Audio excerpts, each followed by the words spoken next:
کرسی پر اس کے برابر میں بیٹھتے ہوئے شہریار نے کہا، کچھ ہوتا تو ہم تمہیں ضرور بتاتے، کچھ نہیں ہے تو کیا بتائیں؟ سلطان نے اپنے دونوں ہاتھوں کو اسٹریچ کرتے ہوئے کہا۔ وہ خود کو لاپرواہ سا دکھا رہا تھا، اور صحیح بات تو یہ بھی تھی کہ اسے خود کچھ نہیں پتا تھا کہ اس کے اندر کیا چل رہا ہے، وہ کیا چاہتا ہے، اور جب اسے خود نہیں پتا تو اسے کیا بتائے۔ سنو، کہیں کوئی لڑکی وڑکی کا چکر تو نہیں؟ شہریار نے کہا تو سلطان نے ایک دم اس کی طرف دیکھا۔ چہرے کا رنگ ایک دم بدلا تھا، اور ایک پل اس کے چہرے پر وہ رنگ ٹھہر کر گزر گیا، لیکن وہ ایک پل شہریار کی نظروں سے مخفی نہ رہ سکا۔ میں صحیح ہوں؟ کون ہے وہ لڑکی؟ شہریار نے ایکسائٹڈ ہو کر پوچھا، لیکن تب تک سلطان سنبھل چکا تھا۔ کون لڑکی؟ کیسی باتیں کر رہے ہو؟ سلطان نے ناسمجھی کے انداز میں سر ہلاتے ہوئے کہا، وہی جس کے لیے تم اپنا اصول توڑ کر فون ہاتھ میں لیے ہوئے اسکرین کو تک رہے تھے، وہی جس کے لیے آدھی رات کو تم گھر سے باہر گئے تھے، شہریار نے کہا۔ پہلی بات، فون ہم اس لیے دیکھ رہے تھے کیونکہ ایک ضروری ای میل ہمیں چیک کرنا تھا، اور گھر سے باہر ہم اس لیے گئے تھے کیونکہ ہمیں تھوڑی اینزائٹی ہو رہی تھی، ہمیں کھلی فضا میں سانس لینا تھا، بائیکنگ کرنی تھی۔ تمہیں تو پتہ ہے بائیکنگ ہمارے لیے تھیراپی ہے، سلطان نے کہا۔ میرے خیال سے تم نے مجھے اپنے کمرے سے یہ کہہ کر نکالا تھا کہ تمہیں نیند آ رہی ہے۔ اگر تمہیں اینزائٹی ہو رہی تھی تو تم مجھے روک کر مجھ سے بات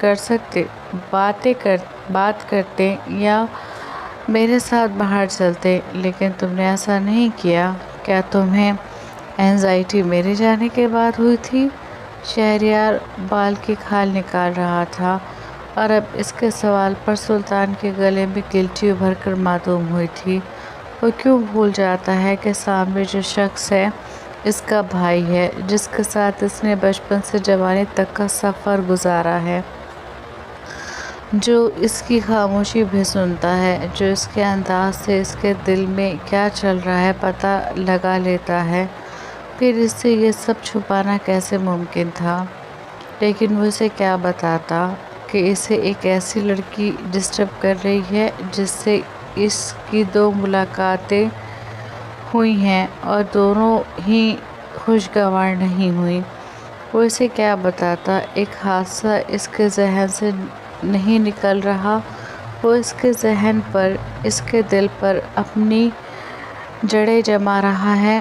زندگی میں بہت سے ایسے حادثے ہوتے ہیں جنہیں ہم فوراً بھول جاتے ہیں، کچھ حادثے ایسے ہوتے ہیں جن کو بھولنے میں وقت لگتا ہے، اور کچھ ایسے ہوتے ہیں جو ہم بھولنا بھی چاہیں تو ہم بھول نہیں پاتے، یا شاید بھولنا نہیں چاہتے۔ ایسے ہی سلطان کے ساتھ ہو رہا تھا۔ وہ اپنے ذہن سے وہ وقت، وہ حادثہ، نورالعین کا وہ لمحہ مٹانا چاہتا تھا، لیکن جتنا وہ اس کو اپنے ذہن سے نکالنے کی کوشش کر رہا تھا، وہ سب کچھ اس کے ذہن پر اور مضبوطی سے اپنی چھاپ چھوڑ رہا تھا۔ کیا ہوا؟ جواب دو میری بات کا۔ کیا کسی لڑکی کا چکر ہے؟ کیا تمہیں محبت ہو گئی ہے؟ شہریار نے اس کی بھوری آنکھوں میں اپنی کالی آنکھیں گاڑتے ہوئے پوچھا۔ وہ اس کی آنکھوں میں بڑی غور سے دیکھ رہا تھا، جیسے کچھ ڈھونڈ رہا ہو۔ کچھ دیر سلطان خاموشی سے اس کی آنکھوں میں دیکھتا رہا، پھر اس کے ہونٹوں پر ہلکا سا تبسم بکھرا، اور اس نے نفی میں سر ہلا دیا۔ محبت روگ ہے جانا، اور سلطان کو یہ روگ نہیں چاہیے۔ اس کے بازو پر اپنا ہاتھ مار کر سلطان نے کہا، اور سائڈ سے ہو کر گزر گیا۔ صحیح کہا تم نے، محبت روگ ہے، لیکن دوسری بات غلط کہی ہے کہ تمہیں یہ روگ نہیں چاہیے۔ کون کمبخت یہ روگ جان کر لیتا ہے؟ یہ تو آپ آپ کو چمٹ جاتا ہے، کبھی نہ پیچھا چھوڑنے کے لیے۔ شہریار نے افسردگی سے سوچا اور خود بھی جم سے باہر نکل گیا، کیونکہ کچھ دیر بعد ان دونوں کو رامپور کے لیے نکلنا تھا۔ ساری تیاریاں ہو گئی ہیں نا ہارون؟ کوئی کمی نہیں رہنی چاہیے ہمارے بیٹے کے استقبال میں۔ مہجبی بیگم نے اپنے تخت پر بیٹھے ہوئے ہارون صاحب سے پوچھا، جو بڑی بے چینی سے سلطان کا انتظار کر رہے تھے۔ ہونٹوں کی مسکراہٹ اور چہرے کی چمک یہ بتانے کے لیے کافی تھی کہ انہیں سلطان کے آنے کی کتنی خوشی ہے۔ آپ کے شوہر زیادہ ہی خوش نہیں ہو رہے اپنے بیٹے کے آنے پر؟ حاشر نے آہستہ سے اپنی ماں کے کان میں جھک کر کہا۔ آپ کے بابا سائیں کو کب خوشی نہیں ہوتی؟ حنا بیگم نے حاشر کی جانب دیکھتے ہوئے کہا۔ صحیح کہہ رہی ہیں آپ، بابا سائیں کو کب خوشی نہیں ہوتی، لیکن حیرانی کی بات یہ ہے کہ انہیں یہ خوشی صرف اپنے چہیتے بیٹوں کے آنے کی خوشی میں ہوتی ہے، یا شاید سلطان کے آنے کی خوشی میں۔ اس نے کنکھیوں سے اپنی ماں کو دیکھتے ہوئے سرگوشی کی۔ یہ بات مجھے اور آپ کو سمجھ آتی ہے، لیکن آپ کے بیوقوف بھائی کو نہیں۔ اس کے لیے تو سلطان سب کچھ ہے، بالکل اسی طرح جس طرح ان دونوں کے لیے ہے۔ انہوں نے کچھ دوری پر کھڑے اپنے شوہر اور ان کے پاس تخت پر بیٹھی ان کی ماں کو دیکھتے ہوئے کہا۔ صحیح کہہ رہی ہیں آپ، میرا بھائی بیوقوفوں کا سردار ہے، جو اپنے سوتیلے بھائی پر اپنی ماں اور اپنے بھائی سے زیادہ یقین کرتا ہے، ہم سے زیادہ اسے اہمیت دیتا ہے۔ وہ اپنی ماں کے کان میں سور پھونک کر ان سے دور ہوتا کرسی پر جا کر بیٹھ گیا۔ اس وقت محل میں چاروں طرف رنگ و بو کا سیلاب امڑا ہوا تھا۔ پورے محل کو اس کے پسندیدہ گلاب ٹیولپ سے سجایا جا رہا تھا۔ سلطان کی پسند کے کھانے بنوائے جا رہے تھے۔ اس کے صدقے کے دیے جانے والے سامان کو ایک طرف رکھا جا رہا تھا۔ محل کا ایک ایک ملازم اپنے کام کو بخوبی انجام دے رہا تھا۔ 4000 اسکوائر فٹ میں بنا یہ محل قریب 160 سال پرانا تھا۔ سرخ پتھروں سے بنا یہ محل انڈو اسلامک اور مغل طرز پر بنا ہوا تھا۔ اس محل میں قریب 42 کمرے تھے، جس میں سے 30 ماسٹر بیڈ روم تھے۔ ہر کمرے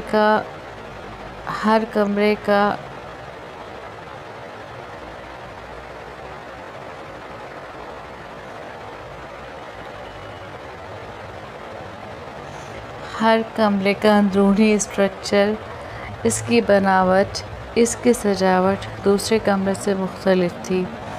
کوئی ترک طرز پر بنا ہوا تھا، کوئی مغل، کوئی راجپوتانہ، کوئی انڈو اسلامک، اور کچھ کمرے شیش محل کی طرح بنے ہوئے تھے، جس میں بیچوں بیچ ایک موم بتی جلانے پر پورے کمرے میں اس طرح روشنی ہوتی تھی جیسے سورج نے اپنی ساری کرنیں یہیں بکھیر دی ہوں۔ 3 بڑے بڑے ڈائننگ روم، جن میں ایک صرف خاص لوگوں کے لیے خاص موقع پر استعمال ہوتا تھا۔ 4 لیونگ روم تھے، جو ونٹیج اور ماڈرن دونوں اسٹائل سے بنے ہوئے تھے۔ لائک اولڈ ورڈ چارمز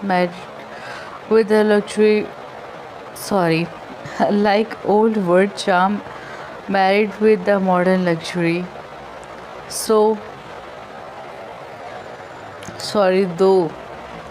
دو سوئمنگ پول، ایک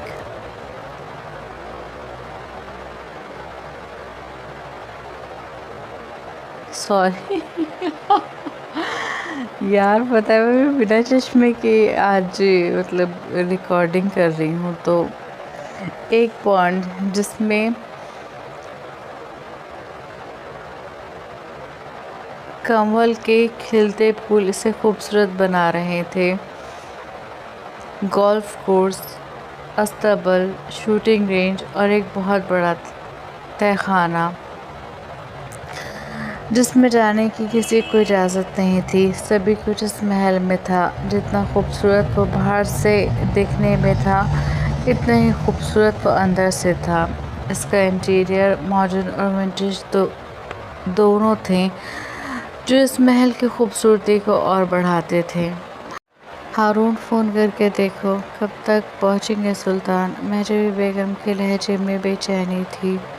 ان کا بس نہیں چل رہا تھا کہ سلطان کہیں سے بھی ان کے سامنے آ جائے۔ جی امی، ہم دیکھتے ہیں، ہارون صاحب نے کہا اور اپنے کرتے کی جیب سے فون نکال کر شہریار کو فون ملا دیا۔ کہاں ہیں بیٹا آپ؟ کب تک پہنچیں گے؟ انہوں نے شہریار سے پوچھا۔ بس واپس آئیں، آدھے گھنٹہ لگے گا پہنچنے میں، شہریار نے جواب دیا۔ ٹھیک ہے بیٹا، آپ لوگ آئیں، ہم آپ لوگ کا انتظار کر رہے ہیں، انہوں نے کہہ کر فون رکھ دیا۔ ان کے لہجے میں جتنی مٹھاس تھی، ان کی یہ مٹھاس دور بیٹھے حاشر کے دل میں زہر بھر رہی تھی۔ آپ کو کبھی ان کے سامنے میں نظر کیوں نہیں آیا بابا؟ کیا ہے ان میں ایسا جو مجھ میں نہیں؟ میں آپ کا بڑا بیٹا ہوں، اس کے باوجود پوری دنیا اسے آپ کا بڑا بیٹا سمجھتی ہے، اس لیے کیونکہ آپ نے دنیا کو بتایا ہے وہ آپ کے لیے سب کچھ ہے۔ اور میں، وہ کرسی پر بیٹھا دور کھڑے اپنے باپ کو دیکھتا نفرت سے سوچ رہا تھا۔ کیا سوچ رہے ہو بھانجے صاحب؟ وہ بے حس و حرکت ہارون صاحب کو دیکھ رہا تھا جب ایک دم اس کی سماعتوں سے ایک آواز ٹکرائی۔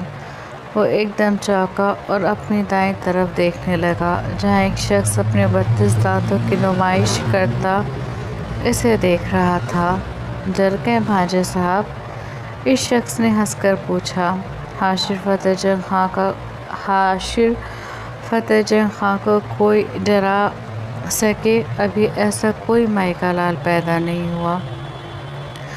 حاشر نے ان پر ایک نظر ڈال کر کہا، بات تو صحیح کہہ رہے ہو، کوئی تمہیں ڈرا سکے ایسا کوئی مائیکا لال پیدا نہیں ہوا، لیکن اس کے باوجود تم میری اچانک آمد سے ڈر گئے۔ وہ اسے زج کرنے پر تلے ہوئے تھے۔ ان کی بات پر وہ ہنسا اور اپنے دائیں ہاتھ کو کرسی کی دائیں ہینڈل پر پوری طرح جما کر ان کی طرف متوجہ ہوا، اور پھر بڑے ہی نپے تلے انداز میں بھاری مردانہ آواز میں گویا ہوا، ایک خاصیت ڈرانے والے میں ہوتی ہے، اور ایک خوبی جس کو آپ ڈرا رہے ہوں۔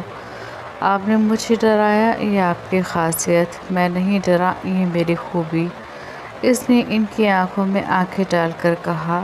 واقعی تمہیں کوئی نہیں ڈرا سکتا؟ انہوں نے اس کی گہری سرمئی آنکھوں میں جھانکتے ہوئے کہا۔ وہ حاشر تھا، ہارون صاحب کا سب سے بڑا بیٹا، لمبا چوڑا پرکشش شخصیت رکھنے والا شخص، اور اس کی شخصیت میں سب سے خاص اس کی آواز تھی۔ اس کی آواز کا سحر ایسا تھا کہ لوگ اس سحر میں جکڑ جاتے تھے۔ اسے لوگوں کو اپنی باتوں میں الجھانے کا ہنر آتا تھا، اور وہ اپنے اس ہنر کا بخوبی استعمال کرتا تھا۔ وہ سب سے بڑا بیٹا تھا، اس کے باوجود وہ گدی کا حقدار نہیں تھا، اور یہ اس نے خود اپنے ہاتھوں گنوائی تھی۔ اس گدی کا حقدار اب سلطان تھا، اور اس لحاظ سے دنیا سلطان کو ہارون صاحب کا بڑا بیٹا مانتی تھی۔ حاشر کو اس بات کا احساس ضرور تھا، لیکن افسوس نہیں۔ اس کا کہنا تھا، کام کر کے اس پر افسوس بیوقوف لوگ کیا کرتے ہیں، اور وہ بیوقوف نہیں ہیں۔ پلٹ کر اپنی غلطیوں کو دیکھنا اور ان پر پشیمان ہونا اس کا وتیرہ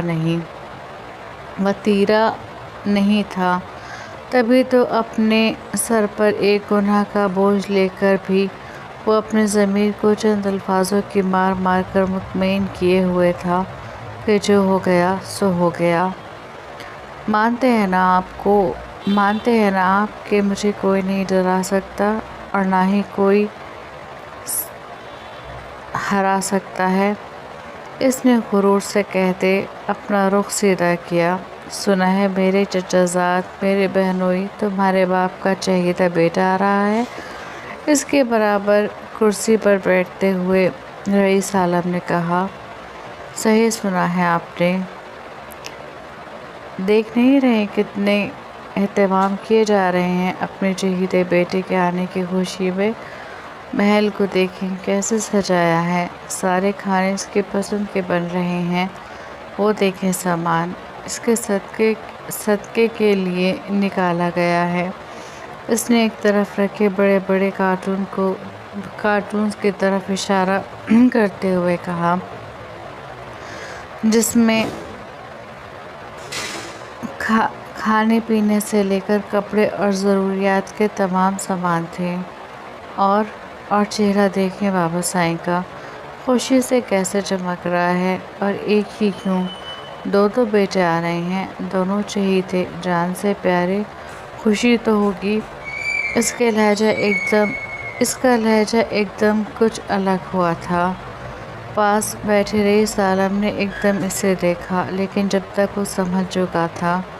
تم کیوں لوگوں کے لیے خود کو تکلیف دے رہے ہو؟ یاد رکھو، کسی کی وجہ سے خود کو تکلیف مت دینا۔ ہاں، لیکن انہیں تکلیف دینے میں کوئی کسر مت چھوڑنا جن کی وجہ سے تمہیں تکلیف ہوئی ہے۔ وہ بھی اس کے کانوں میں زہر اور نفرت کا سور پھونک رہے تھے۔ ان کی بات پر اس کے ہونٹوں پر ایک ترچھی مسکراہٹ ابھری۔ وہ کسر تو میں کبھی بھی نہیں چھوڑوں گا۔ جو مجھے تکلیف دے گا میں اسے تکلیف دوں گا۔ لوگوں کو کیا پتا، حاشر فتح جنگ خاں وہ ہے جو پتھر سے کانچ کو نہیں، کانچ سے پتھر کو توڑتا ہے۔ اس نے گہرا سانس بھر کر کہا اور کرسی کی پشت سے ٹیک لگا کر سامنے نظر مرکوز کر لی، جہاں پر سارے ملازمین ان دونوں کے استقبال کے لیے تیار کھڑے تھے۔ قریب 1 گھنٹے بعد سلطان کی گاڑی سیکیورٹی گارڈز کی گاڑیوں کے ساتھ محل کے داخلی دروازے سے اندر داخل ہوئی۔ اس کی گاڑی کو اندر آتے دیکھ کر ہارون صاحب کے ہونٹوں کی مسکراہٹ گہری ہوئی، جبکہ حاشر کے ہونٹوں کی مسکراہٹ سکڑی تھی۔ اندر داخل ہو کر وہ شہریار کے ساتھ گاڑی سے نکلا۔ اس کے نکلتے ہی چاروں طرف سے اس پر پھولوں کی بوچھار ہوئی۔ اپنے اوپر پھولوں کی بوچھار ہوتے دیکھ کر اس نے شہریار کو دیکھا۔ اس کے دیکھنے پر شہریار نے اسے اس انداز سے دیکھا جیسے کہہ رہا ہو، دیکھا، میں نے کہا تھا نا تمہارا استقبال خاص ہوگا۔ ہمارا بیٹا۔ ہارون صاحب آگے بڑھے اور بے اختیار اسے گلے لگا لیا۔ آج وہ اسے قریب 6 مہینے بعد دیکھ رہے تھے۔ 3 مہینے وہ UK میں تھا اور اس سے پہلے 3 مہینے وہ انڈیا میں ہونے کے باوجود ان سے ملنے نہیں آیا تھا۔ فون پر بھی وہ صرف ان سے آڈیو کال کرتا تھا۔ کتنی ہی بار وہ اسے دیکھنے کی خواہش ظاہر کرتے، لیکن وہ ان کی خواہش کو بڑی بے رحمی سے رد کر دیتا۔ ابھی کچھ دن پہلے کی اس کی پریس کانفرنس میں اسے دیکھ کر ان کا دل، ان کی آنکھیں اس کی دیدار سے سیراب ہوئی تھی، لیکن اتنی نہیں جتنی اب ہو رہی تھی۔ کیسا ہے میرا شہزادہ؟ اس کا چہرہ ہاتھوں کے پیالوں میں لے کر ہارون صاحب نے بھیگی آواز میں پوچھا۔ پوچھتے ہوئے وہ کبھی اس کا چہرہ چھو رہے تھے، کبھی اس کا شانہ تو کبھی اس کے بازو۔ سلطان خاموشی سے ان کو دیکھ رہا تھا۔ میرے جگر کا ٹکڑا، میرے جگر، یہ جگر نہیں لکھا، جگر لکھا گیا، میرے جگر کا ٹکڑا۔ اسے سرتپا دے کر دوبارہ اپنے سینے سے لگاتے ہوئے انہوں نے محبت سے چور لہجے میں کہا، انہیں سلطان سے بے انتہا محبت تھی، اور کیوں نہ ہوتی؟ سلطان ان کی اور اس عورت کی محبت کی نشانی تھا جس سے وہ اس دنیا میں سب سے زیادہ محبت کرتے تھے، یا شاید اب بھی کرتے ہیں۔ انہیں سلطان میں اسی کا عکس نظر آتا تھا۔ وہ اپنی ماں کا پڑتو تھا۔ بولے، میری جان کیسے ہیں آپ؟ اس سے الگ ہو کر انہوں نے دوبارہ پوچھا۔ ہم ٹھیک ہیں، آپ بتائیں آپ کیسے ہیں؟ اس نے بامشکل اپنے آنسوؤں پر کنٹرول کرتے ہوئے پوچھا۔ اسے اپنے آنسوں پر کنٹرول کرنا آ گیا تھا، اور کیوں نہ آتا، اسے سکھایا گیا تھا۔ جب اس نے رونا چاہا، رو کر اپنے دل کی بات کہنی چاہی، اپنا دل ہلکا کرنا چاہا، تب اسے خاموش کر کے بتایا گیا کہ تم مرد ہو، تم نہیں رو سکتے، تمہیں اپنے ایموشنز پر کنٹرول آنا چاہیے۔ تو اسے آ گیا، اور اب ایسا آیا کہ کوئی بھی اس کے چہرے سے یہ کبھی بھی اندازہ نہیں لگا سکتا تھا کہ اس کے دل میں، اس کے دماغ میں کیا چل رہا ہے۔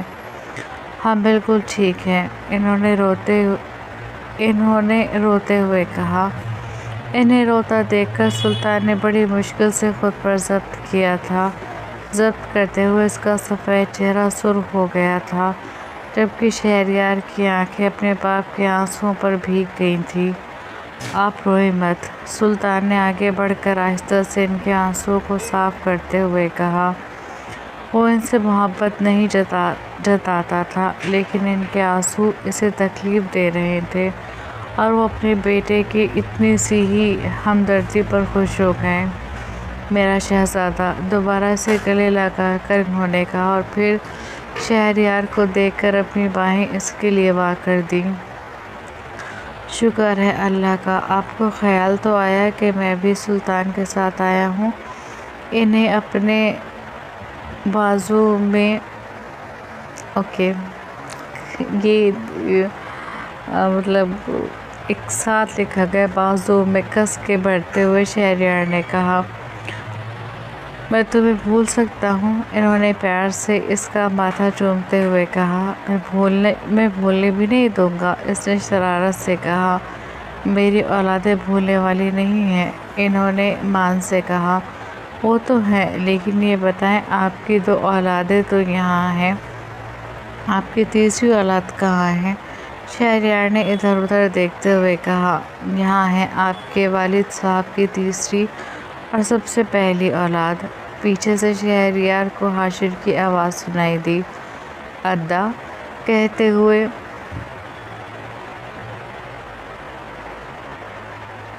ادا کیسے ہیں آپ؟ وہ آگے بڑھا اور حاشر کے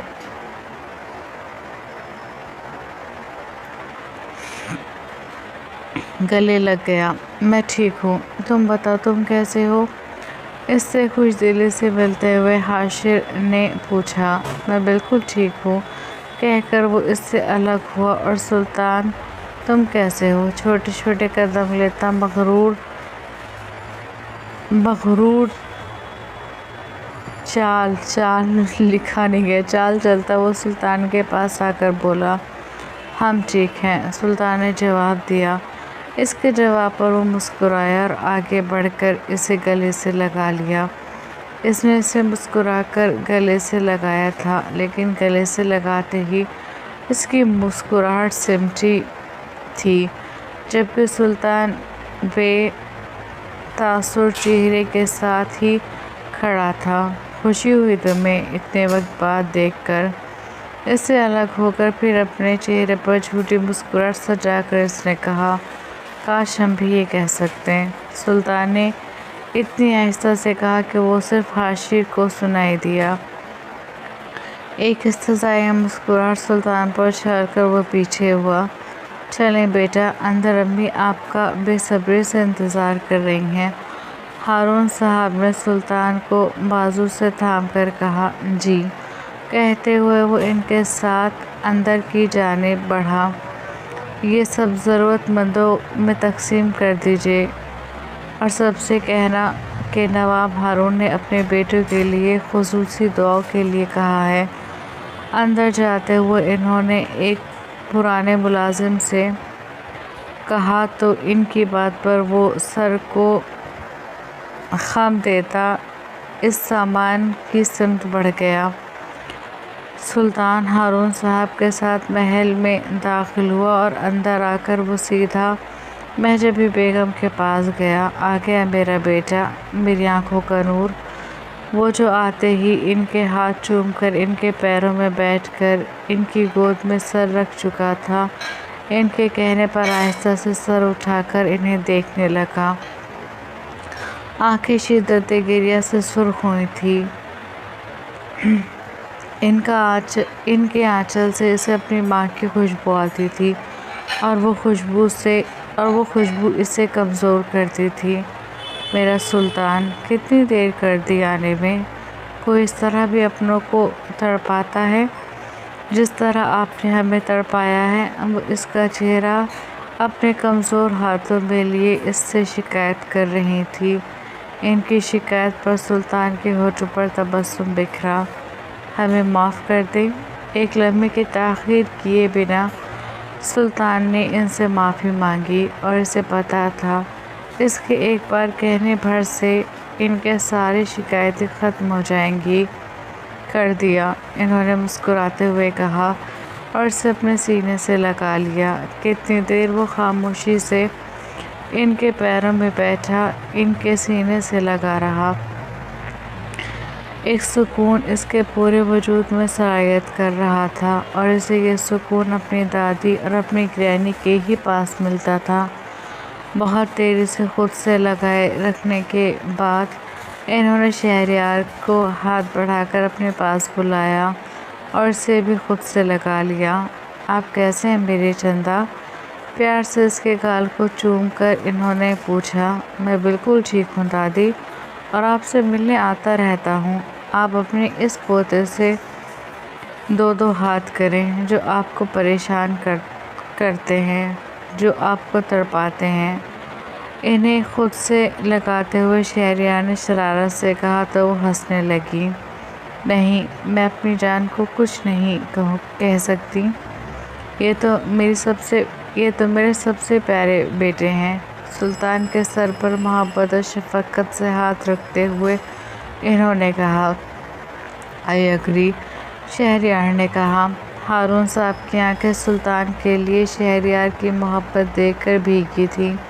ان دونوں کی محبت دیکھ کر کوئی بھی نہیں کہہ سکتا تھا کہ ان دونوں کی مائیں الگ ہیں۔ ان دونوں کو دیکھ کر ان کی نظر کچھ دوری پر کھڑے حاشر پر پڑی، جو اپنے سینے پر ہاتھ باندھے کینہتوز نظروں سے اس منظر کو دیکھ رہا تھا۔ نہ جانے کیوں حاشر کو دیکھ کر انہیں افسوس ہوا۔ اس پر سے نظریں ہٹا کر انہوں نے پھر اپنے ان دونوں بیٹوں پر مرکوز کر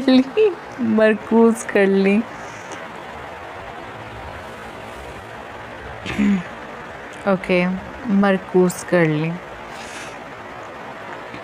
ممی کہاں پر ہیں؟ شہریار نے اٹھتے ہوئے پوچھا۔ ان کے پوچھنے پر ہارون صاحب نے دائیں جانب دیکھا جہاں پر وہ اپنے بھائی رئیس عالم کے ساتھ کھڑی تھی۔ وہ اٹھا اور ہارون صاحب کی نظروں کے تعاقب میں دیکھا اور چلتا ہوا حنا بیگم کے پاس آ کر ان کے گلے لگ گیا۔ میں نے آپ کو بہت مس کیا ممی۔ انہیں اپنے سینے میں بھیج کر ان کے ماتھے کو چومتے ہوئے اس نے کہا۔ میں نے بھی، انہوں نے پیار سے اسے خود سے لگاتے ہوئے کہا۔ ابھی کچھ دیر پہلے جو غصہ انہیں اس پر آ رہا تھا وہ اس کے گلے لگتے ہی ختم ہو گیا۔ آپ کیسے ہیں ماموں جان؟ اس نے رئیس عالم سے پوچھا۔ میں بھی ٹھیک ہوں بھانجے صاحب، انہوں نے اس کے شانے پر ہاتھ رکھ کر کہا۔ چلیں، آپ لوگ تھک گئے ہوں گے، اب آپ لوگ جا کر اپنے اپنے کمرے میں آرام کریں۔ ہارون صاحب نے شہریار اور سلطان کو دیکھتے ہوئے کہا۔ جی، کہتے ہوئے سلطان مہجبی بیگم کے قدموں سے اٹھا اور ان کا ماتھا چومتا اپنے کمرے کی طرف چل دیا۔ اپنے کمرے میں جانے سے پہلے وہ حنا بیگم کے پاس آیا۔ کیسی ہیں آپ؟ انہیں سلام کر کے اس نے ان کی خیریت پوچھی۔ میں ٹھیک ہوں، تم کیسے ہو؟ انہوں نے بھی رسماً اسی کے انداز میں اس کی خیریت پوچھی۔ الحمدللہ، کہتا ہوا وہ ایک نظر رئیس عالم پر ڈال کر اپنے کمرے میں چلا گیا اور شہریار اپنے کمرے میں چلا گیا۔ حنا خان سامہ سے کہیں کہ کھانا وقت پر تیار ہو جائے۔ ہارون صاحب نے حنا بیگم کو دیکھتے ہوئے کہا تو انہوں نے اثبات میں سر ہلا دیا اور وہاں سے چلی گئیں۔ سلطان 6 مہینے بعد اپنے کمرے میں آیا تھا۔ کمرے میں آتے ہی ایک خوشبو نے اسے اپنے حصار میں لیا تھا۔ یہ وہ خوشبو تھی جو اس کی ماں لگایا کرتی تھی اور اسے پتہ تھا کہ اس خوشبو کو ہارون صاحب نے ہی کمرے میں بکھیرا ہوگا۔ وہ من قدم اٹھاتا کمرے کے وسط میں آ کر کھڑا ہو گیا۔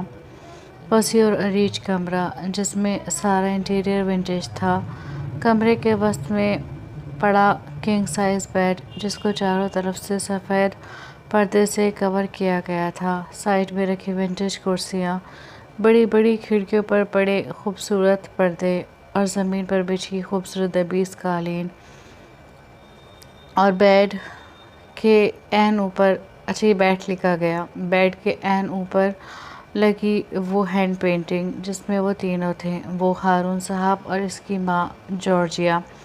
اس نے اس پینٹنگ کو دیکھ کر گہرا سانس بھرا اور چلتا ہوا بیڈ کے قریب آ کر اپنے دائیں ہاتھ سے اس پینٹنگ کو چھونے لگا۔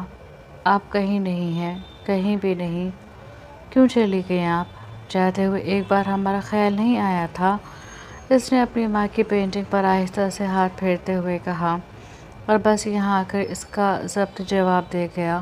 شدت گریہ سے سرخ آنکھیں بہنے لگی تھیں اور ایک ہاتھ ان کی پینٹنگ پر رکھے، دوسرا ہاتھ دیوار پر رکھے دیوار سے سر ٹکا کر بچوں کی طرح رو پڑا۔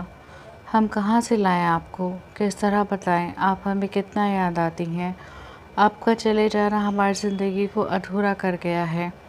ہماری شخصیت، ہماری زندگی میں آپ کے جانے سے ایک خلا رہ گیا ہے جو کوئی پر نہیں کر سکتا، کوئی بھی نہیں۔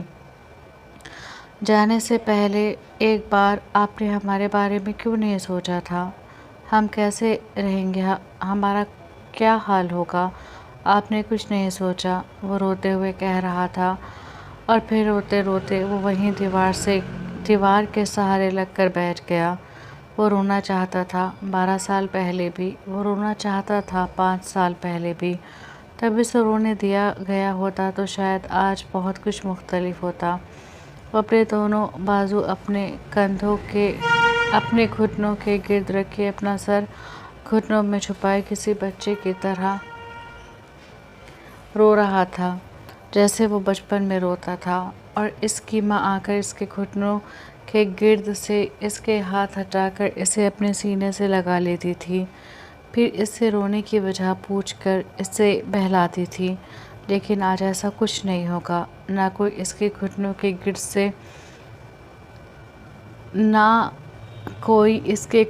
کے گرد سے بازو ہٹائے گا، نہ کوئی اسے اپنے سینے سے لگائے گا، نہ کوئی اس کے رونے کی وجہ پوچھے گا۔ وہ رو رہا تھا اپنی تکلیفوں پر۔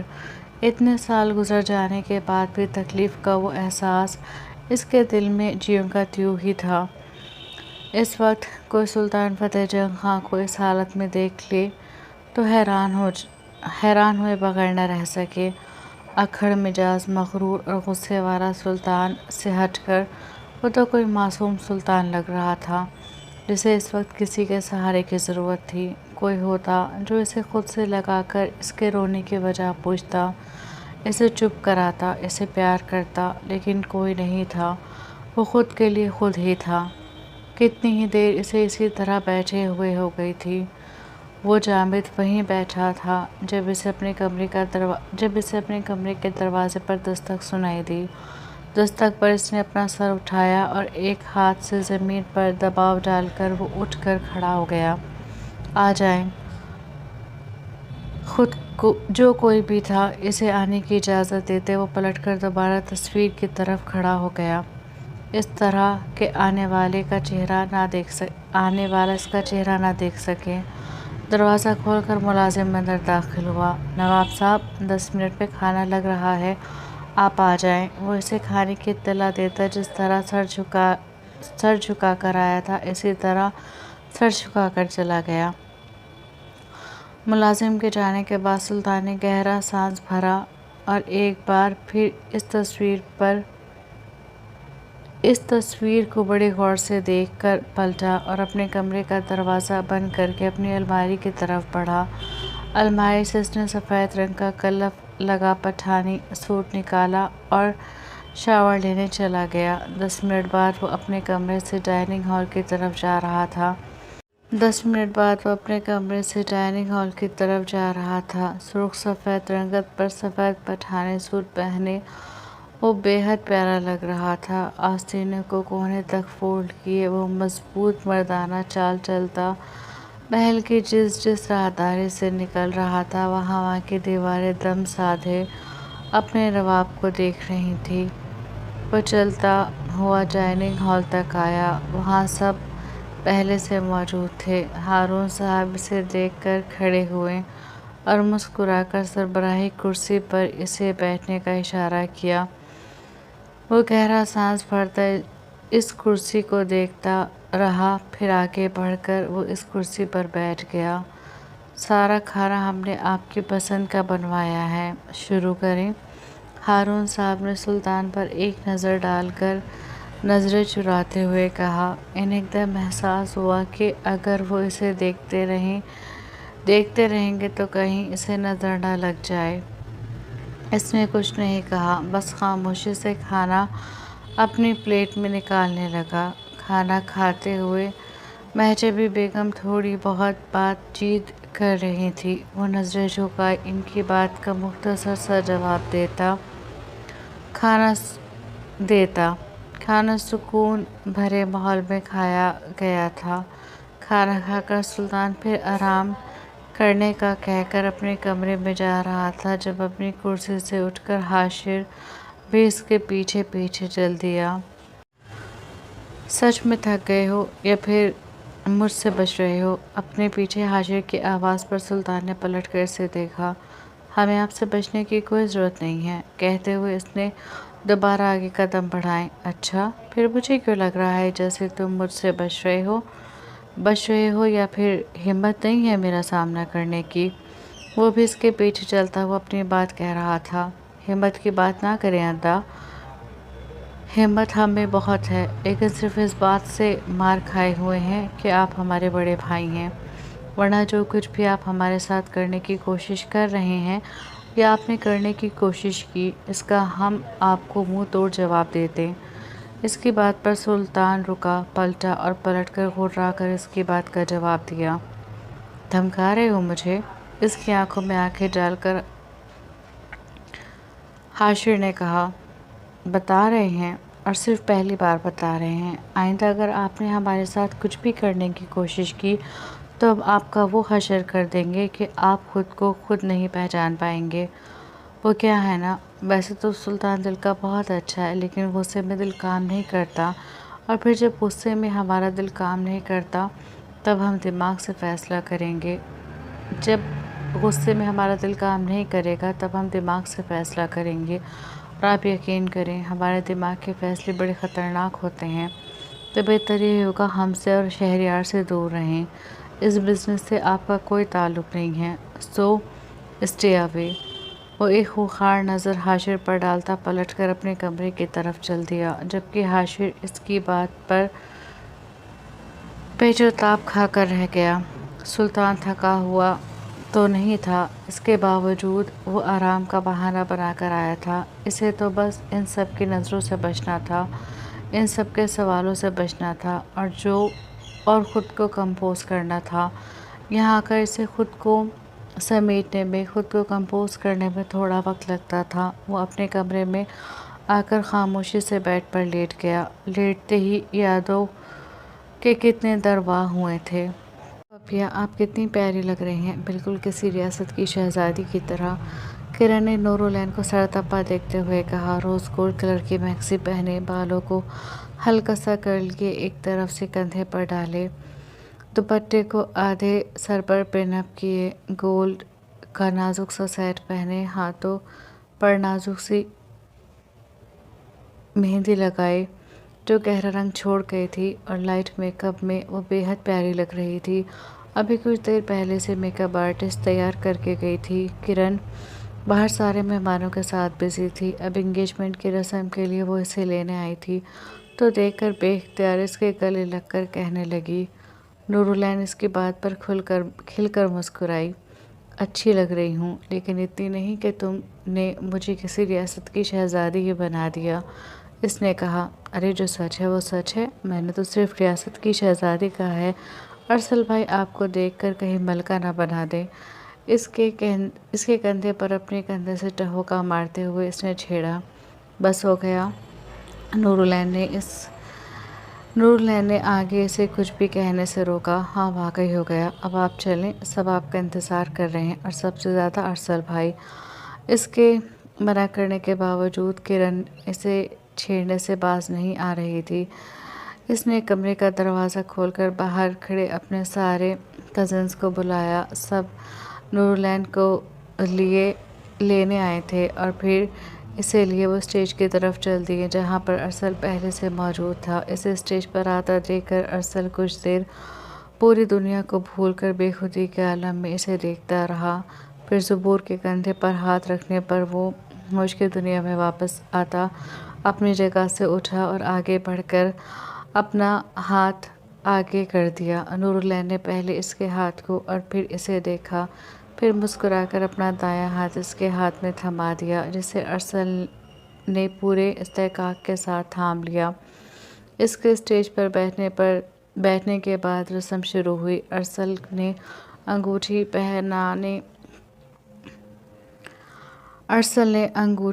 پہنانے کے لیے اس کا بایاں ہاتھ تھام کر اس کے بائیں ہاتھ کی تیسری انگلی میں اپنے نام کی انگوٹھی پہنا کر اسے اپنے نام سے منسوب کر لیا۔ ارسل کے انگوٹھی پہنانے پر پورا ہال تالیوں کی آواز سے گونج اٹھا۔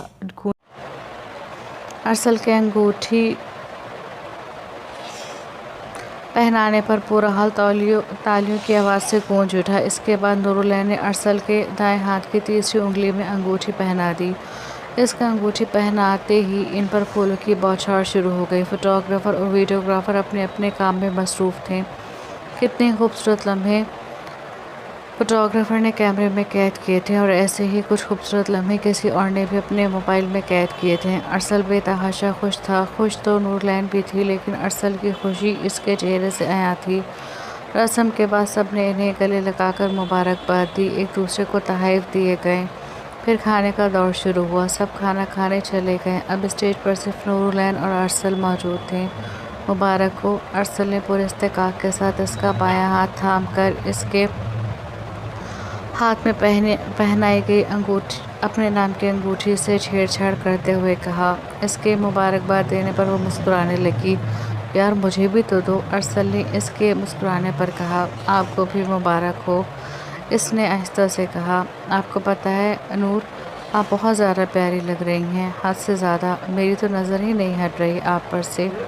اسے اپنی محبت بھری نظروں کے حصار میں لیے ارسل اپنے دل کا حال بیان کر رہا تھا اور نورالعین نہ جانے کیوں پھر کوفت کا شکار ہونے لگی تھی۔ ارسل سب دیکھ رہے ہیں، پلیز ہاتھ چھوڑیں، اس نے بڑی آہستہ سے اس کے ہاتھ سے اپنا ہاتھ نکالتے ہوئے کہا۔ کیا کرتی ہیں آپ؟ اب تو ہماری انگیجمنٹ ہو گئی ہے، ارسل نے برا منایا۔ انگیجمنٹ ہو گئی ہے، نکاح تو نہیں؟ نورالعین نے سب کو دیکھتے ہوئے مسکرا کر کہا۔ مجھے تو لگتا ہے آپ نکاح کے بعد بھی مجھے اپنا ہاتھ نہیں پکڑنے دیں گی، ارسل نے ہنس کر کہا اور سیدھا ہو کر بیٹھ گیا، کیونکہ اب اس کے کچھ دوست اسٹیج کی طرف آ رہے تھے۔ ان کو آتے دیکھ کر وہ الرٹ ہو گیا۔ اس کے دوستوں نے ان کے ساتھ کچھ پکچرز بنوا کر وہ لوگ بھی اپنے گھر والوں کے ساتھ کھانا کھانے چلے گئے۔ رات کا نہ جانے کون سا پہر تھا جب اس کے موبائل پر میسج کی ٹون بجی۔ وہ اپنے بیڈ کے وسط میں لیٹا خالی نظروں سے چھت کو گھور رہا تھا۔ وجود میں ایک عجیب سی بے چینی تھی، عجیب سا دکھ تھا، عجیب سی کیفیت تھی۔ کچھ تھا جسے کھونے کا احساس اسے خالی کر رہا تھا، اسے تکلیف دے رہا تھا۔ میسج کی ٹون پر اس کے ہونٹوں پر زخمی مسکراہٹ ابھری۔ اس نے ہاتھ بڑھا کر تکیے کے پاس رکھے اپنے فون کو اٹھایا اور واٹس ایپ کھول کر التمش کے بھیجے ہوئے فوٹوز اور ویڈیوز دیکھنے لگا۔ اس کا پہلا فوٹو دیکھتے ہی سلطان کا دل ایک پل کے لیے بند ہو کر دوبارہ دگنی تیزی سے دھڑکا تھا، وہ خوبصورت لگ رہی تھی، بے حد خوبصورت۔ کتنی ہی دیر وہ خاموش نظروں سے اس کے اس روپ کو دیکھتا رہا، سراہتا رہا، دل میں اتارتا رہا۔ پھر اس نے وہ ویڈیو دیکھی جس میں ارسل پورے استحقاق کے ساتھ اس کا ہاتھ تھامے اسے انگوٹھی پہنا رہا تھا۔ اس کے چہرے کی خوشی اس کے خوش قسمت ہونے کا ثبوت دے رہی تھی۔ اس کے بعد اس نے نور العین کو اسے انگوٹھی پہناتے دیکھا۔ اسے انگوٹھی پہناتے دیکھ کر اس نے کرب سے اپنی آنکھیں بند کی تھیں اور پھر دیکھتے دیکھتے بے اختیار اس کی آنکھوں کے کونوں سے آنسو ٹوٹ کر اس کے گھنے بالوں میں جذب ہونے لگے تھے۔ بہت آسان سمجھتے تھے ہم کہرائیں محبت کو، محبت کی تو میری جان اداکاری بھی مشکل ہے۔ ہاں جی جناب، کیسا لگا آپ کو آج کا ایپیسوڈ؟ کمنٹ سیکشن میں ضرور بتائیے گا۔ ملتے ہیں نیکسٹ ایپیسوڈ میں۔ اللہ حافظ۔